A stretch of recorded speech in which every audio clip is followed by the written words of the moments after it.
The mirror caught me in half light, the edges of my suit jacket a little worn but pressed as sharply as I could make them. It was the only proper suit I owned, bought secondhand years ago, but today it felt like armor.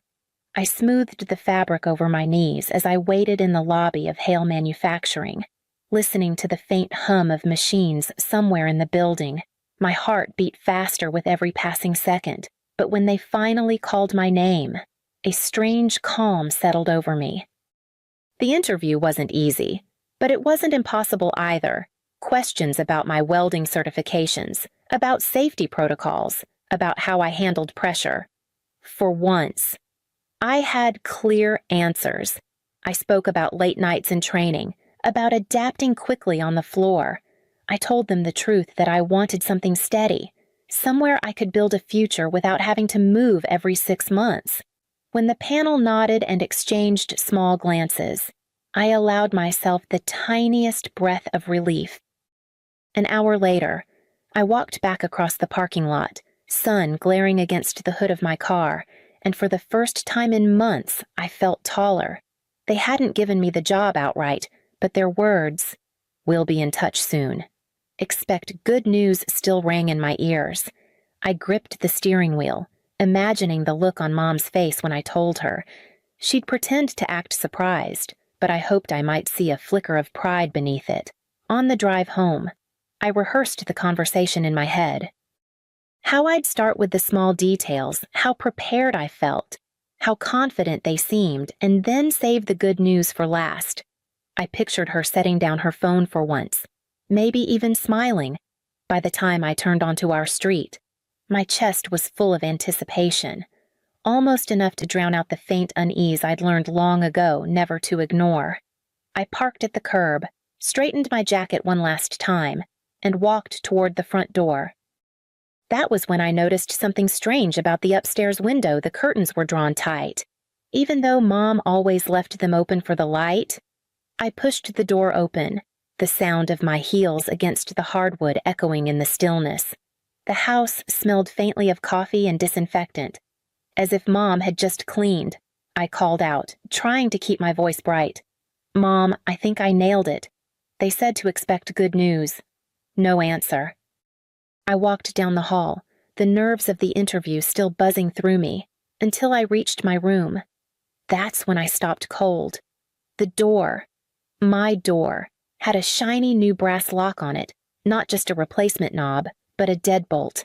My breath caught, confused at first, then unsettled. I rattled the handle, but it didn't budge. "Mom." My voice cracked on the second try. She appeared at the end of the hallway, arms folded around herself, phone still in her hand. For a moment, I waited for her to explain it was temporary, that there'd been some mistake. Her eyes didn't meet mine. She stared at the floor, then at the wall, then back at her phone. When she finally spoke, her voice was barely more than air. "You don't live here anymore. Get out."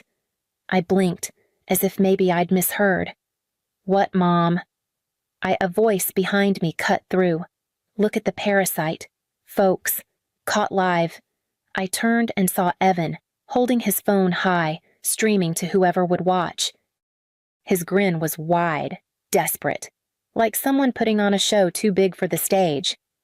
Before I could speak, Dad stepped out from the kitchen. His face was stone. "Real adults don't mooch at 28.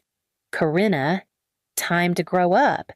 Through the open front door, I noticed shadows across the street, neighbors watching, phones out, recording the spectacle. My chest burned, but no words came. I stood there, the weight of their rejection pressing down, and realized I had nowhere in this house that was mine anymore. I turned back to the door, gripping the useless handle, and felt something inside me begin to break. Evan angled his phone toward me, his voice sliding into the fake energy he used for his streams. Here she is, Folks the family freeloader, finally getting what she deserves. He kicked one of the garbage bags at his feet, and my suitcase tumbled out, the zipper splitting so socks and paper scattered onto the grass.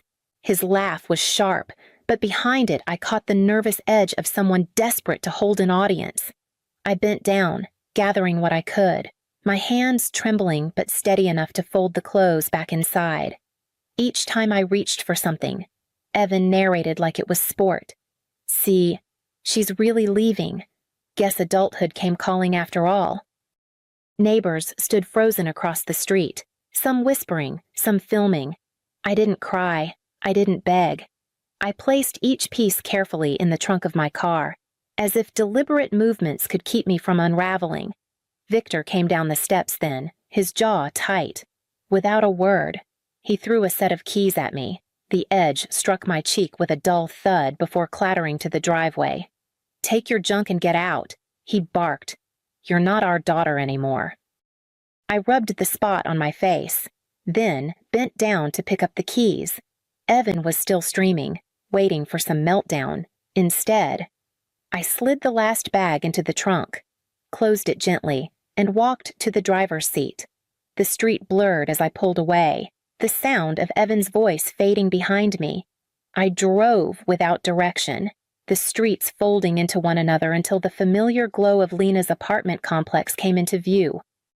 She opened the door without questions, just a quiet nod and space to breathe. As I set my torn suitcase on the floor, my eyes caught the envelope at the bottom of the side pocket, the one Esther had pressed into my hand before she died. I had promised myself I'd never open it unless things got bad. Now, the weight of it sat heavy in my lap, daring me to break that promise. I sat on Lena's couch with the envelope balanced across my knees, the paper already softened at the edges from months of handling but never opening. My fingers hovered for a long moment before I finally slid a nail under the flap. It opened cleanly, like it had been waiting. Inside was a folded letter in Esther's unmistakable hand, the careful cursive she had used on recipe cards and birthday notes. Along with it came several notarized documents and a business card from a downtown law office. My chest tightened before I even read the first line. "Corinna." It began. "If you are reading this, then what I feared has already come true. I could not protect you from them while I was alive, so I've done what I can now." My throat closed as I scanned the lines. She had placed part of the family home in my name, along with a share of the lakeside cabin and percentages of Victor's commercial property. Every page was signed, stamped, and bound in legal weight. Her final sentence read, "When they forget your worth, this will remind them." I leaned back, clutching the paper, and memory pulled me backward. Esther standing at the garden gate when I was 10, telling me not to let the neighbor's boy push me around. Esther pressing my hand to the table after my first welding burn, whispering, "Pain means you're learning, not that you're weak." Esther showing me how to balance a checkbook with patience Mom never gave me. She had always believed in me when no one else did, and even in death, she hadn't stopped. The pages shook in my hands, not from grief, but from something sharper, steadier clarity. I gathered the documents back into the envelope, slid the lawyer's card into my pocket, and knew I couldn't leave them buried anymore. By morning, I was ready to make a call. The next afternoon, I sat in the waiting room of Dorset and Lane, the envelope pressed against my lap like it was part of me.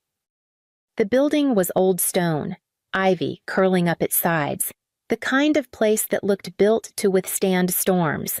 When the receptionist called my name, I rose with legs that felt unsteady but determined.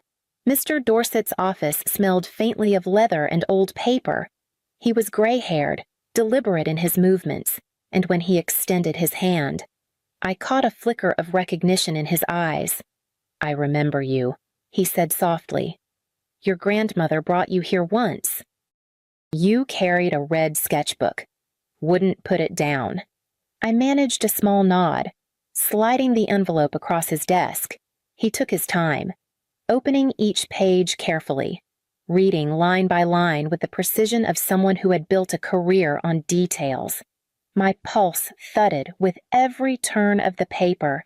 When he finally looked up, his expression was firm, It's all valid. Every signature, every notarization binding and enforceable. He tapped the edge of one page. Your grandmother made sure of it. The air left my chest in a rush I hadn't realized I'd been holding, but then he leaned back, folding his hands. There's something more. These properties, particularly the lake cabin and the commercial building, have been generating rental income. I reviewed the records this morning. Your share, based on the trust, has not been disclosed to you. My mouth went dry. How much he glanced at his notes. Just over $50,000 over the last 3 years. That money is yours. Corinna. They've been keeping it from you. The number echoed in my head like steel striking steel. 50,000. Years of pretending I was a burden when all along. They were profiting behind my back. My hands shook, but not from fear, from clarity. Mr. Dorset slid the documents back toward me. The decision is yours. We can proceed quietly, or we can challenge them directly. I gathered the papers with deliberate care, meeting his steady gaze. Proceed, I said. He nodded once. Then let's begin. That night, the first wave of messages lit up my phone. By the time I left Mr. Dorset's office, my phone was already buzzing. First, it was a string of texts from Evan Hay. Don't be mad. The stream wasn't personal. It was just content. You know how the algorithm is. Then a voicemail from Dad, his tone clipped and dismissive. You're making this bigger than it is. No drama. Just come home and talk like an adult. An hour later, Mom's name filled my screen, her message swinging the other way. Please, sweetheart, don't do this. We can work it out as a family. The flood didn't stop. Every few minutes. Another call, another notification, some angry, some pleading, none of them apologies. I forwarded them all to Mr. Dorset and left the phone face down on the table. That Friday evening, just after sunset, the pounding started. 3 sharp knocks rattled my apartment door, followed by Mom's voice. Higher than usual. Corinna, honey, please open up. We just want to talk. I stayed seated on the couch, eyes fixed on the small live feed from the security camera. There they were, Mom clutching a tissue, Dad standing stiff and red-faced, Evan off to the side holding his phone like he couldn't resist documenting even this. Open the door. Dad barked. You're acting like a child. I pressed the intercom button. My voice shook at first, but steadied as I spoke. All communication goes through my lawyer. You've been informed of this already. Silence. Mom's shoulders sagged, then she tried again. Softer. You don't have to do this. We'll delete the videos. We'll fix everything. Just let us in. Just the 4 of us. Through the lens, I saw Evan glance at his phone, then tilt it just slightly, as though recording without her noticing. The sight tightened my stomach, but it also steeled me. If you remain here, I said clearly, I will contact building security. Dad's face darkened, his jaw clenching hard enough to tremble. Mom dabbed at her eyes. Evan shifted uncomfortably, but kept filming. After a long minute, they turned and walked away without another word. Only when the hallway was empty did I let my hands shake. I locked the deadbolt, sat back down, and opened my laptop to find an email from Mr. Dorset waiting. The days that followed carried a different kind of noise.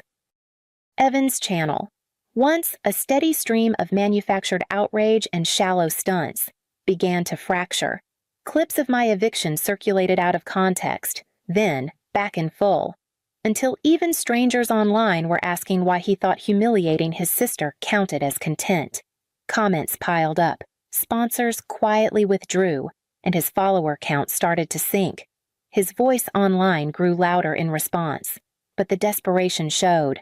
Dad wasn't spared either.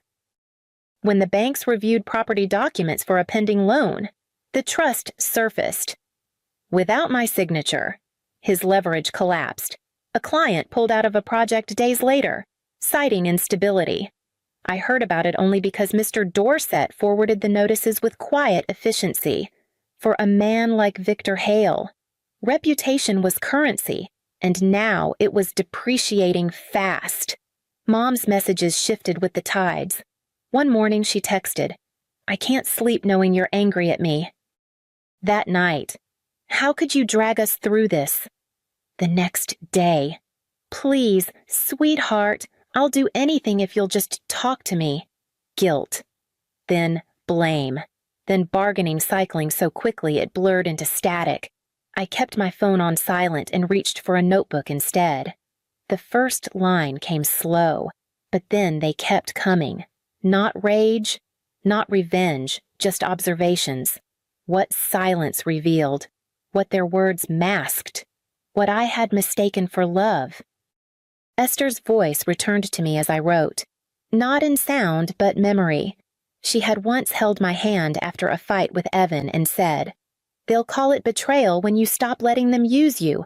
Let them. It only means you've finally learned." I closed the notebook, the quiet around me steady, and realized silence was no longer emptiness. It was power. The next morning, Mr. Dorset called with news of their counteroffer. Mr. Dorset's office felt different that morning, heavier somehow, as though even the air knew what was coming. Across the polished table sat their lawyer, a man I'd never met, flanked by a stack of papers and a thin, practiced smile. He slid the first offer across as if it were generous. "The family is prepared to transfer full ownership of the lake cabin to your client," he said smoothly, "provided she forego any claims to past or future income from the commercial property." I looked down at the page. No repayment, no accountability, just a symbolic gesture wrapped in legal language. My chest tightened, but not with doubt, with resolve. "No," I said, my voice sharper than I expected. "Here's what I want." I listed them one by one, steady as if I had rehearsed them for months. A formal payment plan for all unpaid rent, a third-party property management company overseeing income from both properties, and most important, a written admission of financial misrepresentation, signed by each of them. The lawyer's smile faltered. He leaned back, eyes narrowing. "That's ambitious." Across the table, Victor's face reddened. "Absolutely not. We're not signing some confession to satisfy her ego." Evan scoffed, muttering about how ridiculous this all was. Diana pressed a tissue to her face, whispering that it wasn't supposed to go this far. I folded my hands on the table and met each of their eyes in turn. "Then we don't have a deal." The silence stretched, broken only by the sound of the clock on the wall. Victor slammed his fist once against the arm of his chair, muttering curses under his breath. But even his anger couldn't shift the fact that their position was crumbling. By the end of the meeting, the lawyer gathered the papers and nodded stiffly. "We'll concede to her terms." When the final draft was placed before me, I read it carefully, then added one line above my signature in my own handwriting. "Truth isn't betrayal. It's what remains when the performance ends." The pen barely left the page before I knew nothing would be the same again. The lease was mine, signed with my name alone. The apartment wasn't much uneven floorboards, a draft in the kitchen window that whistled when the wind picked up, but it was mine. No one could change the locks. No one could tell me I didn't belong. I filled the shelves Lena had cleared with the books I managed to salvage, their spines still bent from being shoved into garbage bags. I folded my clothes neatly into the narrow dresser and set my dented monitor on the desk like it was a crown jewel. Each piece was imperfect, but every one of them felt earned. The welding job wasn't glamorous, but each Friday when the paycheck hit my account, I paid the rent directly from it. No borrowed money, no silent debts hanging over me. For the first time in years, I breathed without guilt pressing down. One afternoon, an envelope slid through the mail slot. Inside was the first repayment check, stapled to a short note written in Diana's familiar hand. "Please come back." Let's be a family again. I sat at the table and read it twice, waiting for the weight of her words to settle, but there was no apology. No acknowledgement of the months I'd spent as their spectacle, or the years they'd taken from me in silence, only a plea to erase the past as if forgetting counted for forgiveness. I folded the note back into the envelope, tucked it into the drawer, and left the check untouched on the counter. My hands didn't shake. My heart didn't twist. There was nothing left to answer. That night, while unpacking the last box, I found the old drive Esther had given me. The external drive was scratched and old, the label nearly worn away. I hadn't touched it in years, but when I plugged it in, a folder blinked to life on the screen. Among the documents and photos was a file labeled simply Wave. I clicked it, and after a moment of static, her voice filled the room. Hey, kiddo, if you're hearing this, I guess I'm not around anymore. But I want you to remember something. Some people only value you when they can use you. And when you stop letting them, they'll call it betrayal. Let them. You just keep being you. The words landed like a steady hand on my shoulder. I leaned back, eyes closed, and let the sound wash over me. Tears came, but they weren't the hot, bitter kind I'd carried for weeks. They were quiet, releasing something I hadn't known I'd been holding. It wasn't grief that tightened my chest. It was peace. I copied the file to my computer, backed it up twice, and saved it to the cloud. I wouldn't lose her voice again. Then I opened my journal, added a final line beneath the others, and slid it into the drawer beside the drive. The apartment was silent except for the faint hum of the refrigerator, but it didn't feel empty.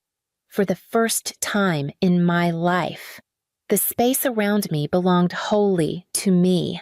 No shadows of their judgment, no weight of their silence, only my breath and Esther's steady reminder that I was enough. I closed the drawer gently, knowing that some voices never fade. Not when they teach you how to stand,